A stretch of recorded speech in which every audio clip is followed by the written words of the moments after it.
Welcome everybody who's attending today's webinar. Thank you so much for joining us today. My name is Chelsea Hicks and I'm a project coordinator here at the Network for Business Sustainability. And I'm joined by my colleagues, Dr. Maya Fishhoff, who oversees the development of a lot of our content on sustainability, and Jessica Kilcoyne from our communications department, who've both been really instrumental in putting this webinar together.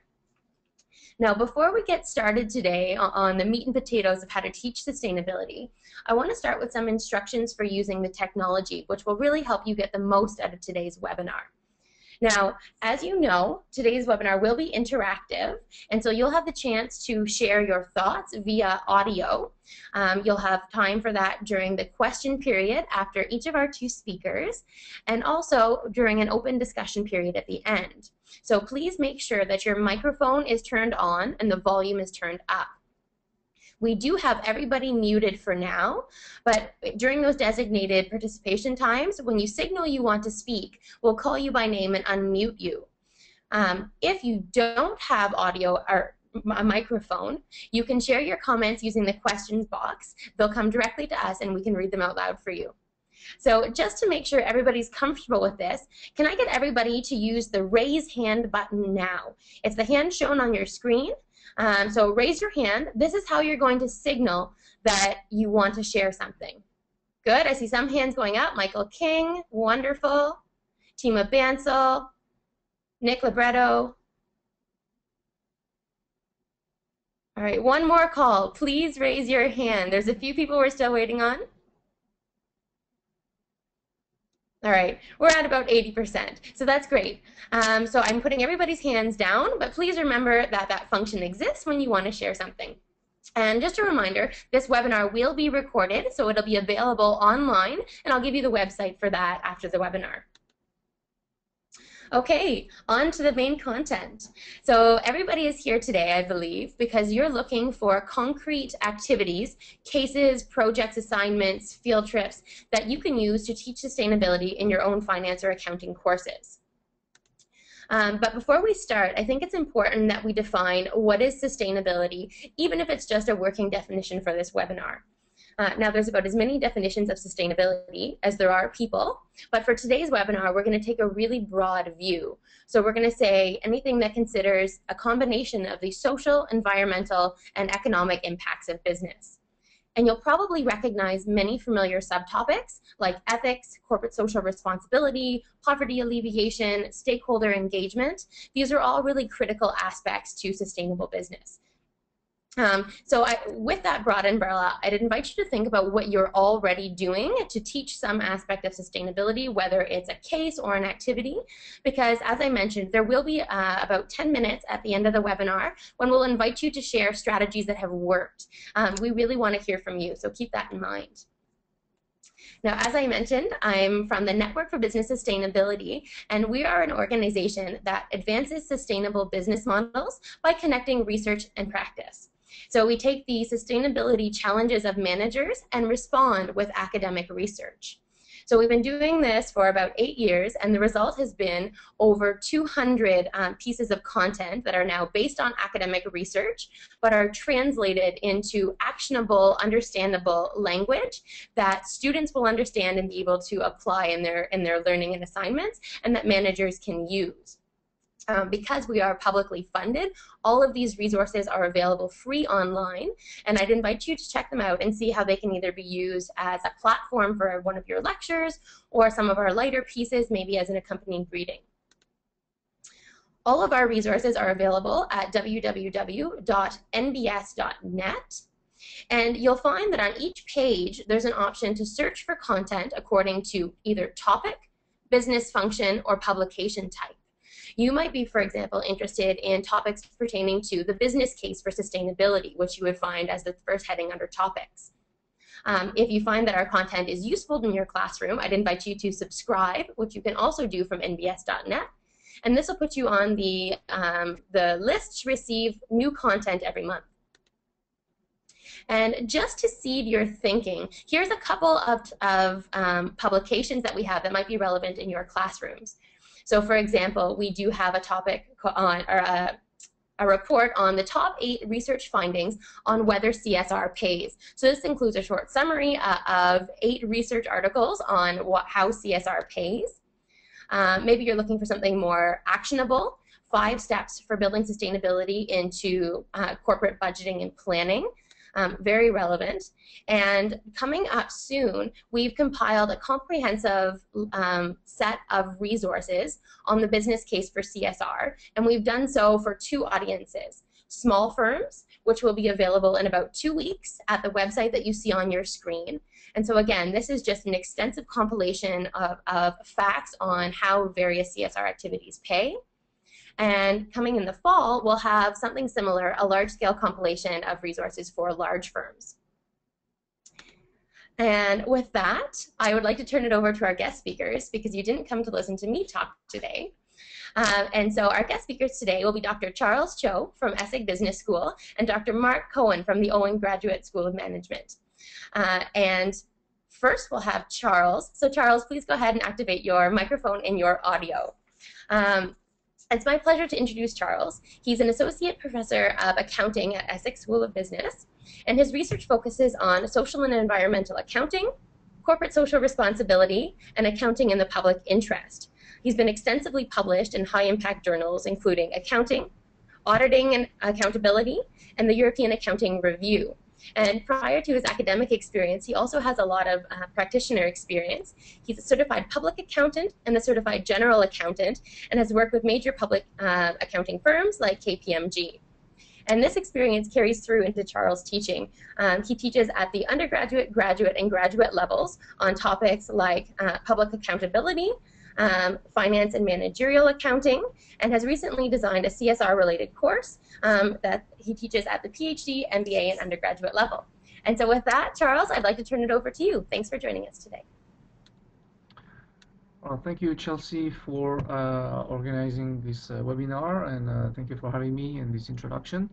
So I'm from ESSEC Business School in France, in Paris, but actually, if I look kind of a mess right now, it's because I'm located in Korea, and it's over midnight. But I am very passionate about the topic, so I accepted to do this despite the difference in time. So I'm going to start off by giving some ideas and what I've been doing as teaching sustainability in accounting, which is not as common and easy to come across. I had some challenges to have this course designed at different levels and different levels of interest, because the word accounting makes people a little bit scared and afraid. So in order to facilitate that, I took the approach when I designed the first time for an executive class when I was in Canada at the time. I'm going to give an example of a typical outline I would do for a module for various audiences. As I said, I have taught this at undergrad level, at the graduate level, at also some executive modules. So on the next slide, if Chelsea could show that next slide, it shows an example of an outline of a course. In this particular case, I would start usually at the very broad level. We talked earlier about sustainability at the broad level. So I divided into societal level issues, and usually start off with some audio and visual examples. I get them in the mood, and really at that time we don't even talk neither accounting nor business levels. This is things that usually students are more sensitive on their everyday life. So I show them issues related to poverty. I'll show you a few examples in the next few slides, but population, global energy, footprint, glacial melt. Then I give them some interesting facts some striking facts about poverty levels and inequality, and some statistics. And then I talk about definitions at the broad level again, CSR, sustainability, how do you approach that? Then I move on usually to the business case, or to the corporate level, to see how the organizations and corporations and their role and contribution to sustainability. So I talk about the role of the corporation in this topic, and then I also talk about the business case itself, sustainable leadership, strategy and tools, anything that relates to business and sustainability, I go into that. At that point, I don't bring either the accounting and reporting. That's kind of what comes next, and I kind of narrow down. I take a top-down approach, and on the third module, I usually talk about now how do we associate, how do we make accounting and sustainability go together, and so I present a few cases. So maybe the next slide, for example, I show an example of Chelsea, can you move that? Okay, this is a slide that shows what we produce at the bottom level in the sea and what goes up there in the sky. Is basically we get what we saw in what we leave as a footprint in the environment. On the following slide, I usually have this picture of two different kind of territory. Chelsea, next slide, please. I asked them what it is, and I make them realize, okay, this is actually a very good illustration of a frontier or landmark that divides two different countries. And this is actually representing Dominican Republic in one hand and Haiti on the other hand, and how the economical situation in each country affect the way that they treat the forest. So here we show a clear distinction and very visible. The next slide, I also show them some pictures of melting, glacier melting. Well, I show them in 1859 we had in Switzerland this kind of situation, and now in 2001 the exact same spot pictures can be very, very different, with most of the glacier has melted and have developed in a village in Switzerland. The next slide, I also introduced the notion of usually ecological footprints and what that means. There's a lot of resources out there.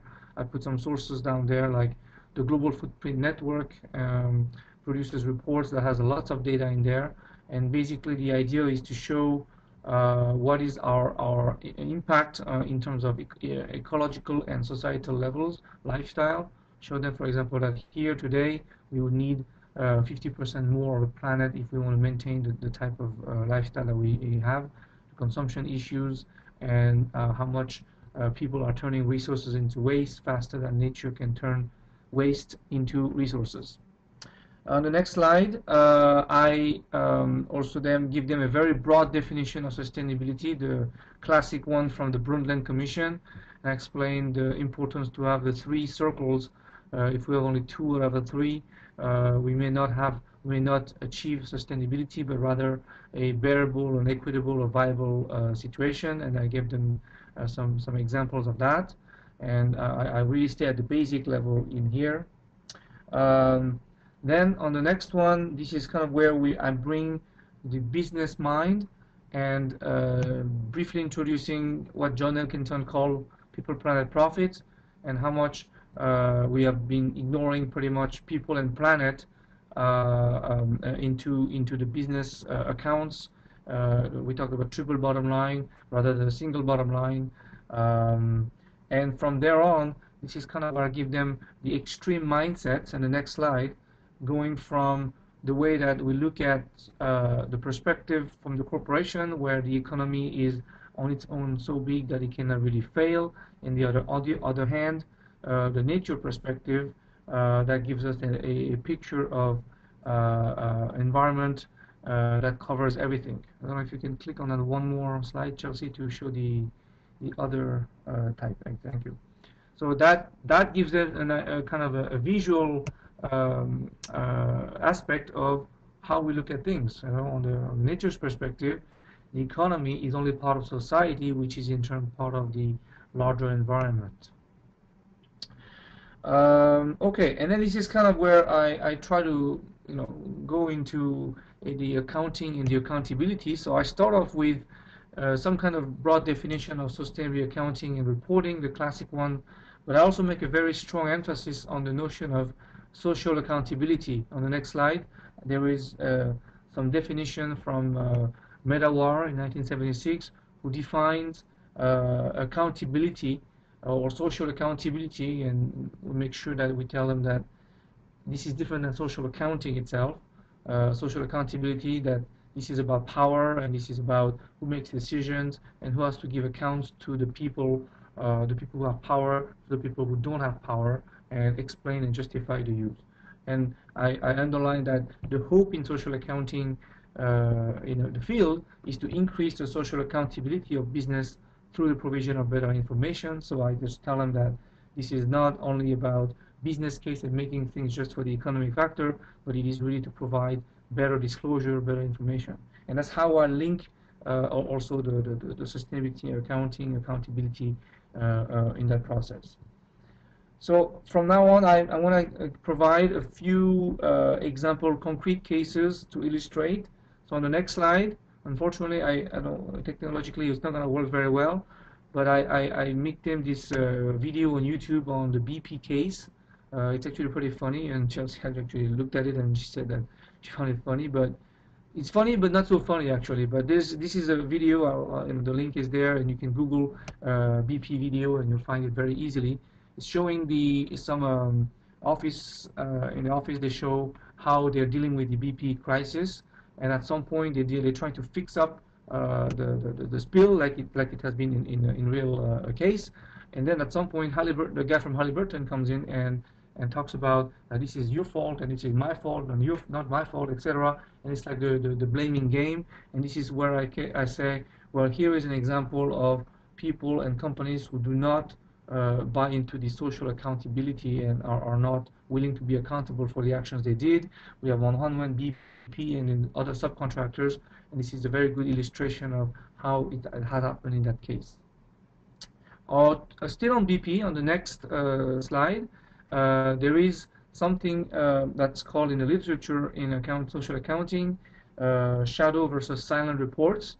And there's an article by Lauren Ruffing who had done it on BP, but there's a breadth of literature on this topic, a lot of projects, if we go to the Caesars website.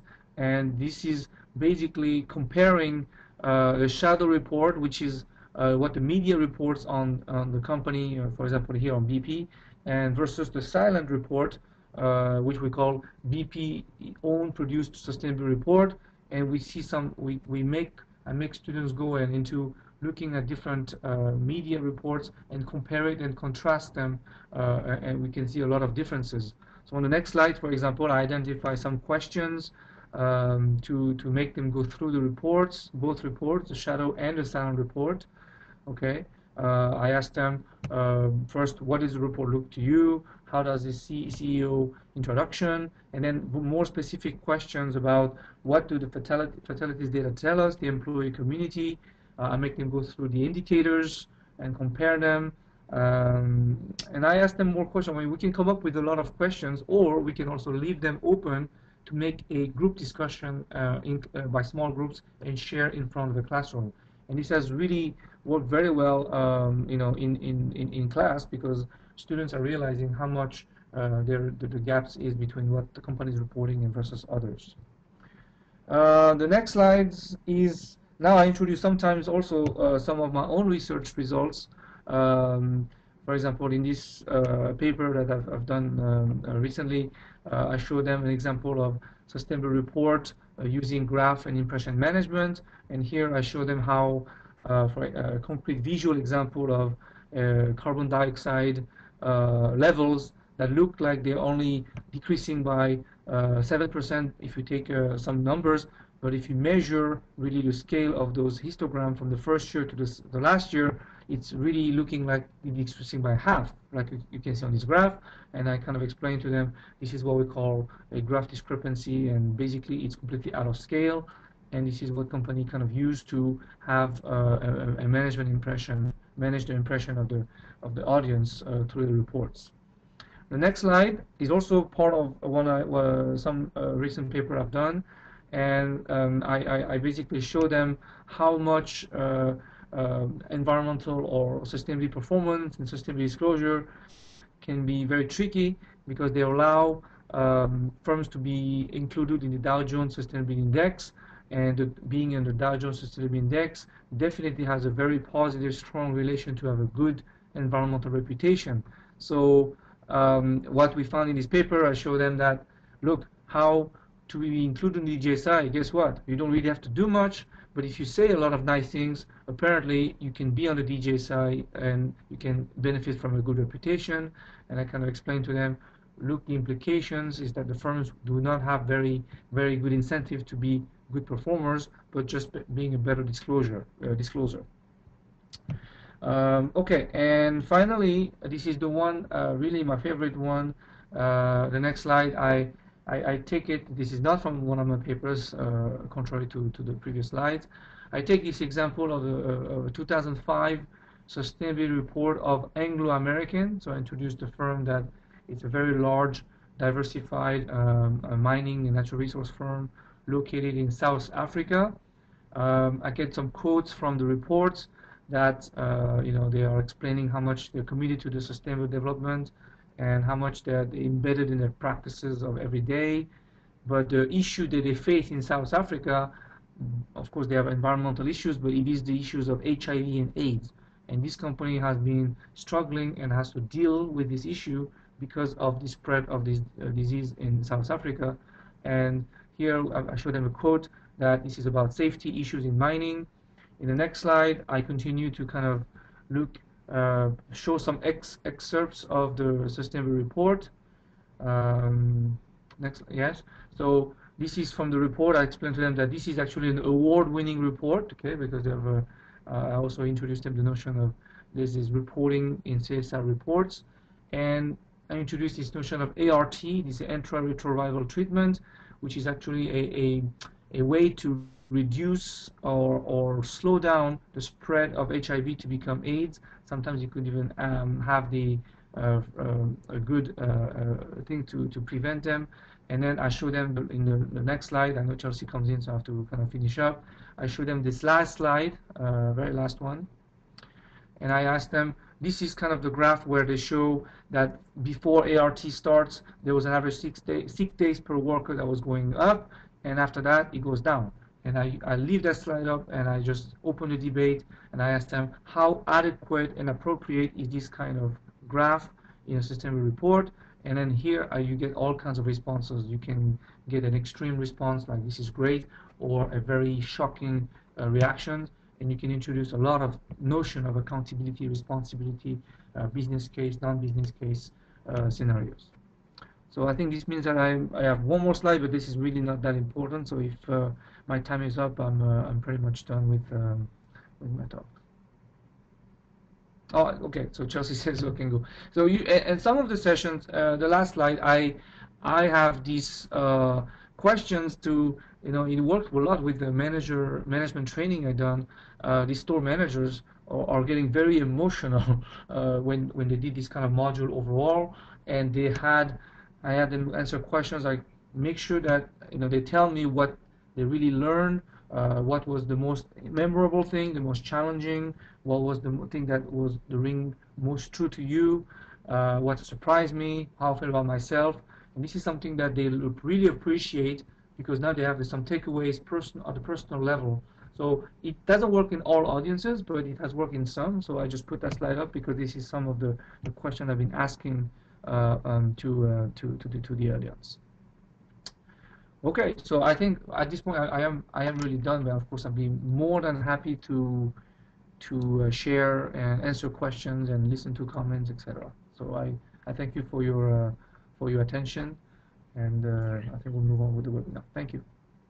Charles, that was wonderful. Thank you so much. You did such a great summary of the topic of reporting, shadow reporting, and not only that, how to teach it, and some really great insights from your own experience. So thank you so much.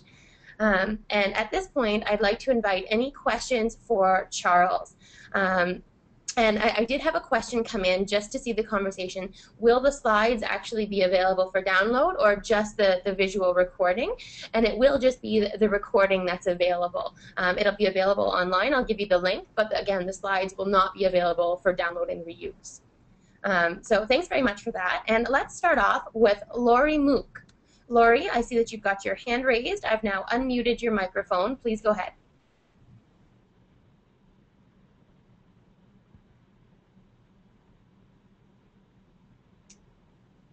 Lori, can you hear me? Oh, I just a message from Lori. Sorry, I don't have a question. Okay, so that was a mistaken hand up. No problem, Lori. Muting you again. And I see I've got a question here from Michael King. Michael, please go ahead. Yes, Charles, thank you very much. Can you hear me? Yes, yes, yeah. Thank you very much for your excellent presentation. I'm at Ivy Business School. I'm a finance professor teaching undergraduates. This module that you teach, do you teach this as one class within a full-length course? Is this sort of a 60 to 80-minute module? And is it sort of a standalone? And at what point in the course do you introduce it? Okay, so I adapt what I give you is of course, an extremely quick overview of the topics I cover. So I adapt it depending on the audience and obviously on the time I'm given. So sometimes I can stretch out a lot of the things up front if it's an audience that is interested in more sustainability issues and the accounting is kind of on the verge of it.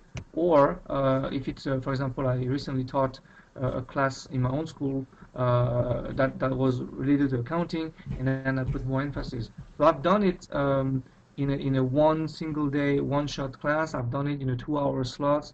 I've done it actually over 2 days separate, so they can have some homework to do. It's very adaptable. I have, of course, the longest period that I've done, and I can really shrink it to a very short one if I'm given like a half an hour, or half an hour is not almost realistic, but a couple hours, etc. So it's quite flexible. What I give you is just a really broad review of how I approach it and the different emphasis I can put. Charles, do you normally introduce this at the start of a course or maybe at the end of the semester after the students have sort of had the other sort of principles of accounting? Oh no, my position in this kind of teaching is that I don't really. There are some audiences I've taught without having any prerequisites because I think these are knowledges that it is easily acquirable. It's not so technical. So I personally I don't mind having students who have no really background in accounting or finance before they get into this. I mean, there's no need to know about financial accounting to understand these topics. I think it's more about social responsibility and accountability. So at any level, and sometimes it's surprising the reaction of students I have. If they have taken accounting, they have accounting backgrounds, which you have taught also, then they would really come up with sometimes very different types of questions. How are we implementing that in accounting standards, etc. So it's quite interesting to see the differences in the audiences. Yeah. Great. Thanks very much, Michael. Good questions. I think we've got time for one more question for Charles. And so I see that Robert Visconti has raised his hand. Robert, you're now unmuted. Please go ahead with your question.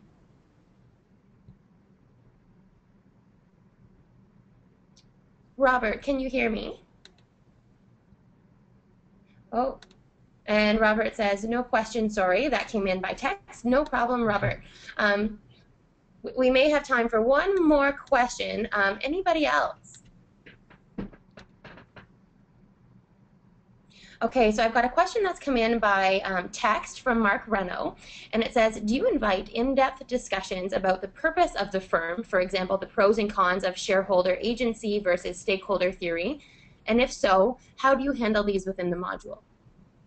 Yeah, that was a very good question. Obviously, when I have to present this in front of an executive class, I never really did as a true MBA executive, but there's different types of executives.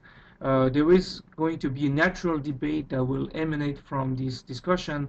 I make make it clear that if you are a true believer in the Milton Friedman model that says the only social responsibility of the company is to make money for the shareholders, it's going to be quite difficult for them to absorb and what I say, what we talk about. But sometimes we have the discussion, and I've seen some students really have their minds a little bit changed, a little bit challenged. I'm all for having managers and future managers hear things that are not so business-minded and shareholder-centric. So I have had these discussions. I try not to bring it into depth so theoretical model because this is not a PhD seminar level, but I've had some, but it has not been a plan. Usually they come naturally. Sometimes it doesn't, but so sometimes it does, and I'm prepared for that. So it also depends on how you respond to it. I mean, I don't want to be too radical and too abrupt, but I'll also make my points and also leave them the freedom to think the way they are, with the hope that they will have a little bit more open mind about these kind of issues. So this is a very good question. Thank you. Great response, and thanks a lot for the great question, Mark. I think that's all the time we have for questions for Charles. So again, Charles, thanks so much. And I'd invite you to now mute your audio and turn off your video. And it's my pleasure to introduce our next speaker, Mark Cohen. Mark's joining us today from Vanderbilt University, where he is the Justin Potter Professor of American Competitive Enterprise and Professor of Law. So he teaches both law and MBA students. He's also the university fellow at Resources for the Future, which is a not-for-profit organization that advances policy for environmental sustainability through academic research. He sits on the board of directors for the U.S. focal point of the Global Reporting Initiative and the Center for Disease Dynamics and Economic Policy. Mark has published over 100 books and articles on sustainability-related topics, including environmental regulation, financial market valuation of environmental performance, and community right to know.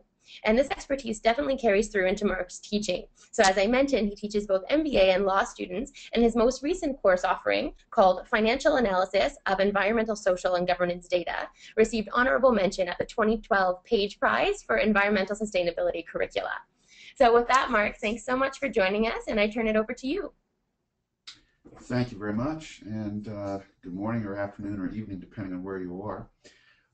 So if you want to start with the slide, as Chelsea said, the course that I want to talk about, I call it Financial Analysis of Environmental, Social, and Governance, actually issues or data, depending on which day of the week. I need to get that straight. That's the course I want to talk about. I will tell you that I think a lot of this is adaptable to a more traditional finance course, and I'll talk about that a little bit as I go through it. But to understand, I'm going to talk about a course that I teach over 7 weeks. It's 14 sessions. This is primarily for MBA students, and it's a course. If you want to go on to the next slide, Chelsea, go ahead and switch.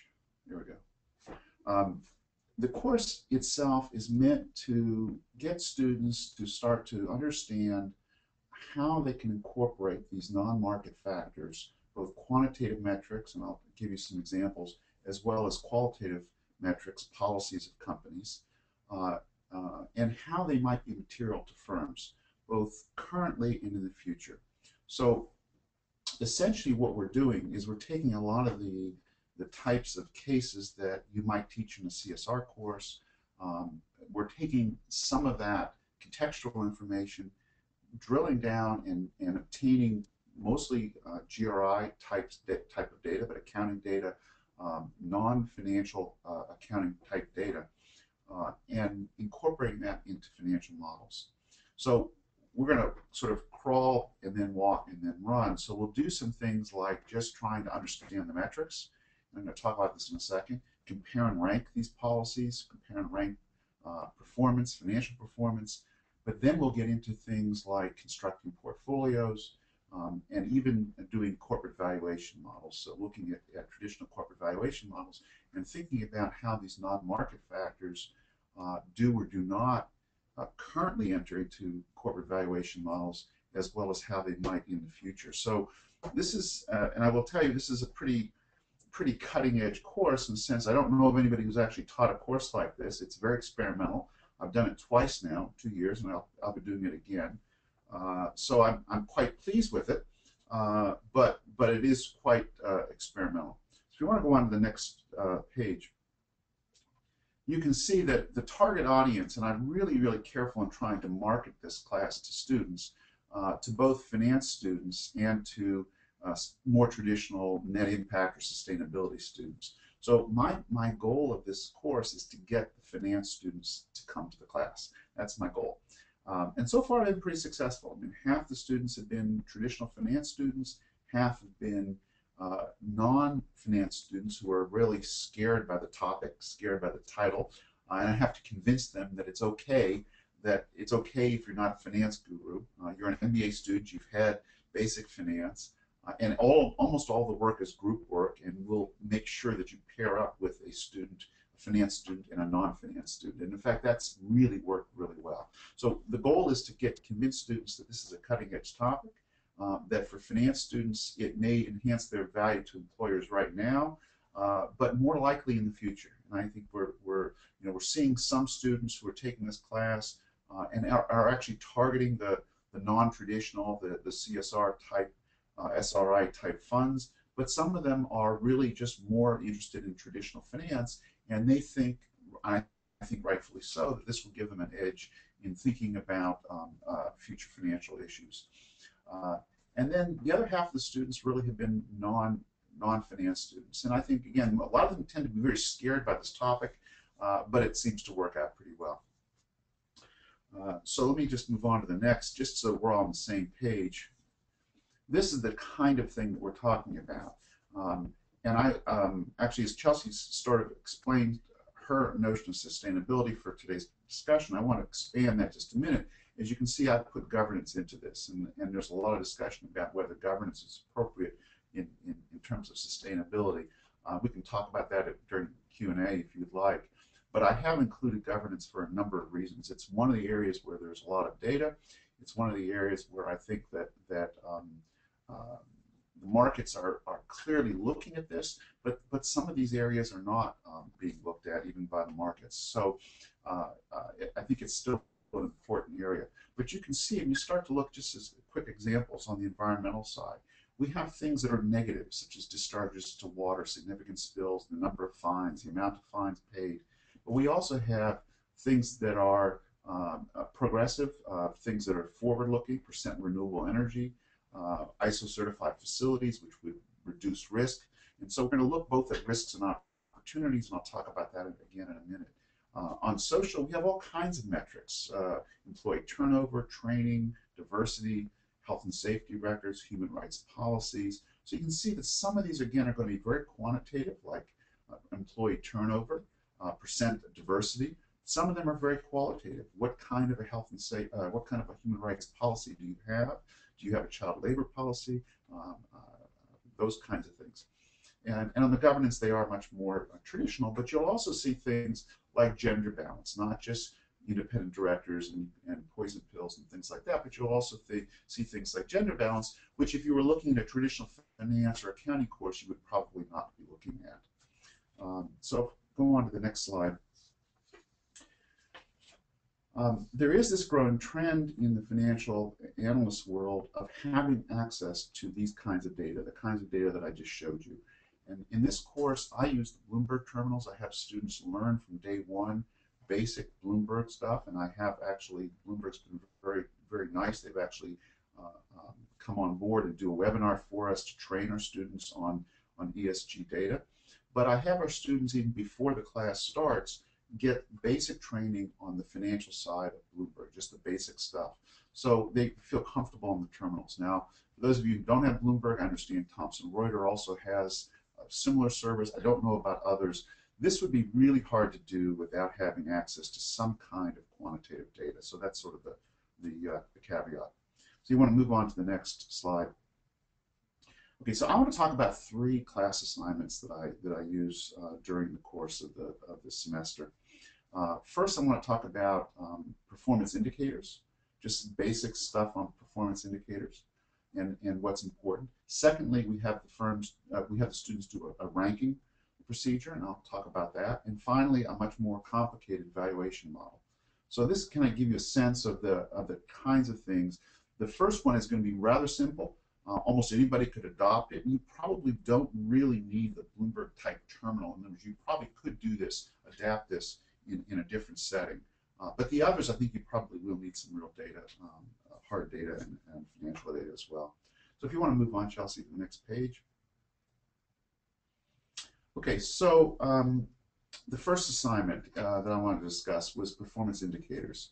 And I have a background reading. I think we'll put the syllabus and some of these reading lists up online afterwards, and certainly feel free to get in touch with me, and I'd be happy to send you personally links and things like that. Very good reading by Leidenberg, Writers and Wood. And Leidenberg was actually the original KLD, the L from Leidenberg. Anyways, it really gives you a good understanding of how to start picking what they call key performance indicators in the ESG space. So what I have the students do is oftentimes I just give them an industry, although they can choose their own industry. And I ask them to read up on the industry and determine what the most important KPIs are from an ESG metrics side, and then to go into Bloomberg and see where they can come up with proxies for those KPIs, what data are available for them to actually measure those KPIs. And then where things are difficult to measure, what's missing, what's well represented, and that sort of thing. So one of the questions is, if you were an analyst and you had access to Bloomberg data only, do you get everything you need, or what's missing? Are there some important pieces of information that you think we ought to have? And then the next question is, do you think these are incorporated into firm valuation models? Now, it's a very open-ended question. How do you begin to answer that? Well, one way I have them answer that is I have them go to a standard industry analyst report, point them to something you can get in the library online, the S&P reports, or any kind of industry analyst report, take that industry, have them read the industry report, and then go back to their ESG metrics and say, well, what's in here and what's not? Are any of these talked about by the traditional finance analyst? And what's not talked about? And then if you think if it's not talked about, why? Do you think it's material or not? And is it something that the analyst should be looking at? So that's sort of the assignment. We have great discussions with this kind of assignment. Students oftentimes disagree over what's relevant. And discussion then allows us, and I don't really give them this in advance, I let them kind of tease this out. And what I do in sort of the debrief is to say, look, what you're looking at, some of this is historic data, some of this is leading indicators. Example, again, what I was saying, a leading indicator may be something like ISO certification, which might reduce risks, or renewables, which might be an opportunity. Some of it is historic data, fines, spills, and things like that. And again, what you will see is that there's only a handful of KPIs will be discussed in the analyst report. And then the question becomes, is this due to lack of materiality? And we'll have that discussion. Or do you think financial analysts just simply aren't trained, which they're oftentimes not? In any industry, they'll find one or two KPIs, I think, because, if they're really important, the analysts will be looking at them. Okay, let's move on in the interest of time. Next slide, please. Chelsea, next slide. Oh, there we go. Firm ranking exercise. So again, a very similar kind of thing. Now that we have a lot of these KPIs and we have some of the metrics, we can rank firms within the industry. And I have them do this over a series of events. So one class will have them just look on environmental metrics. Then we'll do the same thing for social. And a third class will do this with governance. And then I ask them to come up with weights for these metrics and rankings. And then I go back, so they'll rank the firms in the industry based on what they perceive the important ESG metrics. And then I'll have them go back and compare them to things like the Dow Jones Sustainability Index or the Business Week. Are their top companies the same that the top companies in Business Week and Dow Jones? Why or why not? And go back and like, for example, in Business Week, you can see how they rank them and see their methodology, and then compare the methodologies to what the students come up with. It's a great exercise. Again, I do this over 3 separate classes. It can be done all at once. And then one of the questions, you can see the discussion questions are pretty much the same. The same issues come up. But I will say another thing that comes up is how do you deal with qualitative metrics and how do you deal with missing data? So really interesting question. If a company doesn't report on something, do you give it the worst ranking? Do you give it the mean ranking for that metric? And that becomes a really rather interesting discussion. I don't really tell people in advance, and students do it different ways, and we have a really good discussion over what's the appropriate thing. The fact that they don't report, does it mean they're likely the worst in the industry, or should we just assume that they're median in the industry? So we talk about that. Okay, next slide. This is the most difficult one, and it's one that's really, frankly, quite messy, and I want to give you a quick sense of it. This is something that came out of UniCredit big financial service company in Italy. They have a valuation model which they believe gives them a sense of how stock prices ought to be changing based on ESG factors. And this is a predictive model for them, how they think valuation ought to be looked at. And Bloomberg has taken it and adapted it into a spreadsheet module in Bloomberg. So you can actually, if you go on to the next slide, you can actually go into Bloomberg. First of all, this is, you probably have a hard time seeing this, but essentially what this is showing is they take a UniCredit, and there's a nice PowerPoint reading that you can use, and I have students look at, which takes kind of what Charles was doing, the social issues into the macro issues, into what they call the micro firm level issues, and then they go and specifically all the way to the right-hand side of that graph, they try to map this into the accounting data for the company. So go on to the next slide and you'll see the kind of thing that we're doing. So here's the kind of metrics. They'll look at energy intensity and they put numbers on that. And so travel costs, waste intensity, water intensity, employee turnover, those kinds of things. I'll move on to the next slide. What you then get is you get direct estimates, and these are their estimates of how much this is likely to affect, in this case, EBIT, and then you can then look into the stock value. And so what you get in this valuation model, move on to the next slide, is some very, very rich discussion about again, what are the appropriate metrics.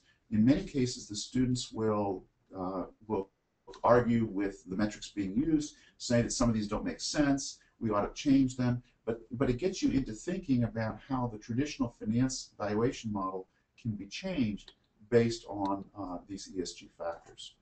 So again, final thoughts as I'm wrapping up. I think this is really adaptable if you wanted to in traditional corporate val, financial statement analysis, portfolio analysis type of class. If you had, you know, a two-class module or something like that at the end, I think it would be quite fascinating to try to do that. The other approach is to develop it into a real course. So I think my time's up, but hopefully that gives you a good sense of what I've been doing. Thanks very much for that, Mark. That was fantastic. The assignments were great, 3 different sort of levels of analysis, and also the background on how do you make students comfortable approaching this and really help them understand the value of these types of topics. So thank you so much. And at this point, I'd like to invite any questions for Mark. We've got time for probably about 2 questions. So as you can see on the screen, please go ahead and raise your hand or send questions via text. Okay, we've got a question that's come in from Carol Siegel in written form, and it says, where can we find the model you said on Italian, or said an Italian bank created? Right. Actually, if you, I'd be more than happy to share that, either email it to somebody, but I think if you were just to Google UniCredit Environmental, Social, and Governance Research, you'll find it right away. But feel free to email me. It's just mark.cohen@vanderbilt.edu, and I'll be more than happy to send you that link. But it is available on the web. You can download it. And it's quite large. It's a very large PowerPoint presentation. It's a PDF file, but it's essentially a PowerPoint presentation. But it's got a lot of great detail.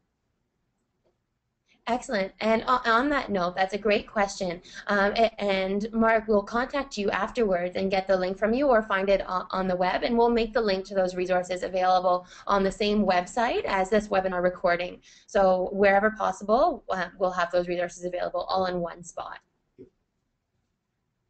All right, we've got time for probably 1 more question. Feel free to raise your hand if you would like to share by audio. Carol says, thanks, with an exclamation mark. Okay, it looks like we've got a question coming in from Michael King. Michael, you are now unmuted, but it looks like you may need to unmute your own microphone. So please unmute yourself and then go ahead and speak. There we go. Mark, thank you very much. I imagine that when you talk to students about looking for these ESG key performance indicators in analyst reports, they probably find that mostly they're not present. How do you deal with the students who feel like this is justification for ignoring these kind of indicators? You know, I often find that students feel like if you can't put a number on it, then it's not worth tracking it, or if the markets don't look at it, they don't feel like it's important. Well, first of all, it's a great question. First of all, let's be honest, this is a selected group of students, okay? So I don't have a captive audience of finance students. These are students who've selected into this elective, and so they have some sense that this is interesting, important to look at. So let's start with that presumption. And you know, I do think that a lot of this is, look, if you've ever taken a corporate value course, I'm not a finance professor, but before I developed this course, I sat in. If you're going to do anything like this, and you're not a finance professor, I mean, I sat in on 2 courses with my finance colleagues, a corporate valuation course and a portfolio course. So I have a really good sense of what they teach them, and a lot of it is not science. I mean, you go to a corporate value course, and a lot of it is just hand waving. It's saying, well, we think this factor is important, and so we'll put it in and we'll test it.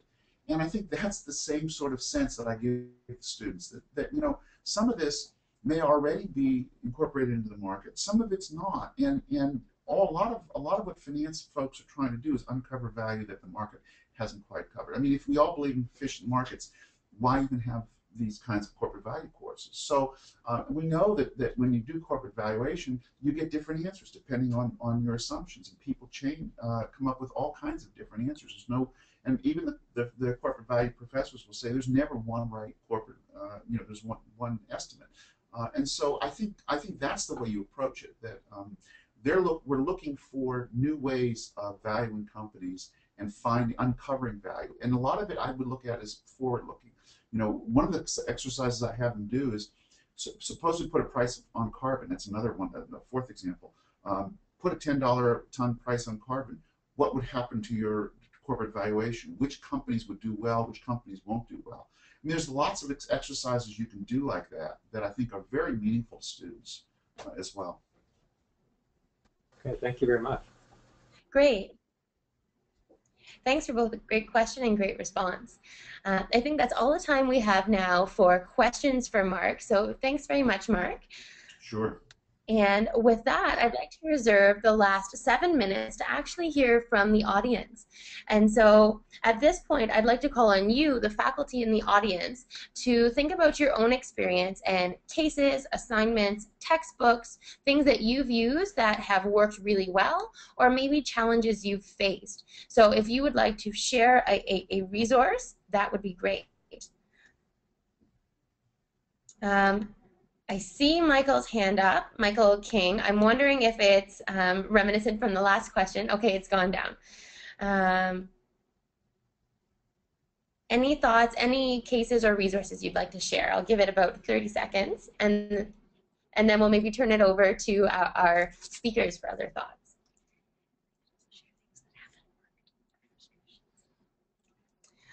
Alternatively, if there's things that you've tried that haven't worked, challenges you've faced and you'd like input on, now is a great time to share those as well.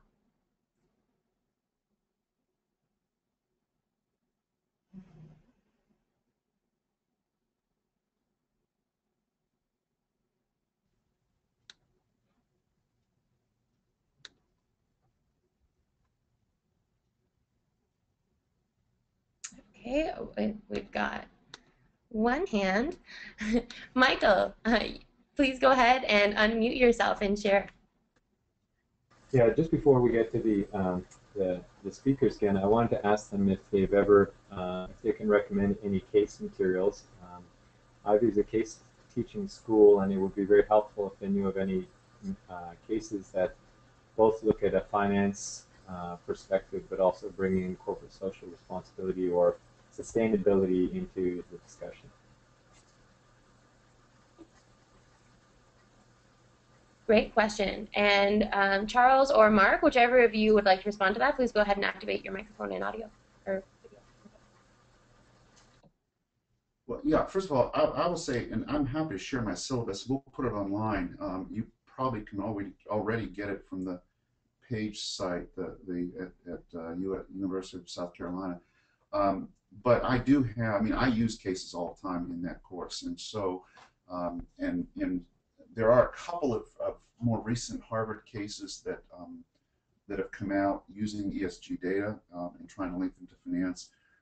There's a couple of cases that I use in particular, but some of it is you just sort of have to develop, and these assignments I've really developed on my own, so they are not coming directly from the cases.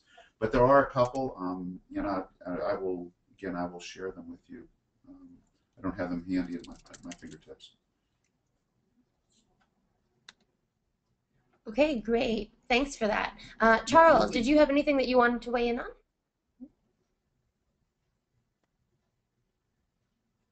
I don't use as many cases maybe that as I should for this type of class, but I do find and sometimes purchase them from, you know, I think I even purchased them from Ivy itself, so it's funny that you asked that. But what I found also very effective in the classroom for interactions and dynamism is the use of some videos, and there's a lot of things on YouTube and other media that you can find on social responsibility and sustainability. And I'm having to fun actually to come up with my own case per se, but not a full case, just to get a point across. And I do find the use of videos and parts of the movies quite effective. So that would be kind of some of my my feedback on these teaching style. Great, and I actually just had a comment come in from Carol Siegel, in written form, and she says that she uses a case which asks students to calculate NPV and payback period on an investment project while considering potential environmental risks and pending regulation. And the case is called Temps Corporation, and it's by Lawrence Molinaro, last name Molinaro. And thanks very much for sharing that, Carol. Again, we'll make the link to that available on the website.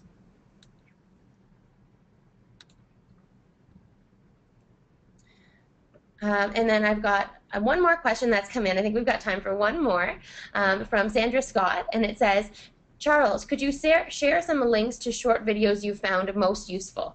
And so certainly we'll make the link to the video that Charles has already shared available online. Are there any other videos you found useful, Charles? Yeah, I'll try to send them over to you so that I can have you post those, and those are public websites. So I'll post some of the videos that I found. I even have a clip of a movie. The Yes Man is also a great movie for students. So I'll be happy to do that. I'll send them to Chelsea so she can put them on the website. No problem.